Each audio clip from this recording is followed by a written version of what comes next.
Today, we're looking at something happening almost under the radar, really.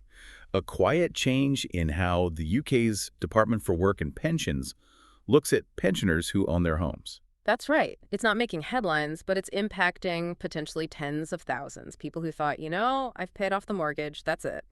But it isn't quite it anymore, is it? No. Our mission today is to really unpack this. We'll dig into how the DWP is using property, your actual bricks and mortar, to assess eligibility for key support like pension credit, council tax reduction, even housing benefit in some cases. And the big surprise, I think, for many listeners will be this. Owning your home outright, that feeling of security, it might actually be pushing you into a different category when it comes to getting state help. It's a fundamental shift in how that asset is viewed. You work your whole life for that security. And then it potentially counts against you. Precisely. It creates this real vulnerability. Okay, let's get into the details. Section 1. The new role of bricks and mortar. We know they look at income, savings, but what's changed about the house itself? Well, the basic rules haven't technically changed overnight. You still have capital limits for means-tested benefits.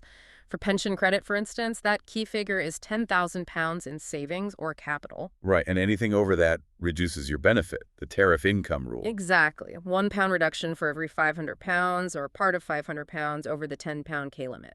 But crucially, your main home, the place you live, was always disregarded. It didn't count towards that £10,000. So my £300,000 didn't matter if my savings were, say, £8,000. Correct. That was the principle. The shift now is more about interpretation and, frankly, scrutiny. The DWP seems to be exploring the boundaries of that disregard. They're looking much harder at who owns the property, how it's registered, and critically, who else lives there. Why does who lives there matter so much? Because it can blur the lines. Is it still just your primary residence if other adults are contributing, or could be seen as contributing? It opens up questions about whether the property's value or the household setup represents means that aren't being fully declared or utilized. So even if I own it outright, worth a lot, but I can't just, spend the bricks, why the interest? It seems to boil down to this idea of potential resources. They accept you're not selling it tomorrow to buy groceries, but the value is there. It's often the biggest asset someone has.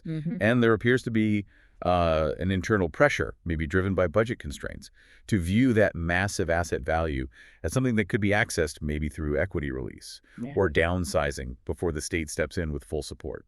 It's a kind of last resort thinking applied to the home itself. You could put it that way, yes. Which brings us to a huge practical problem. How are people finding out? Because this isn't exactly front page news. No, absolutely not. And that's perhaps the most difficult part.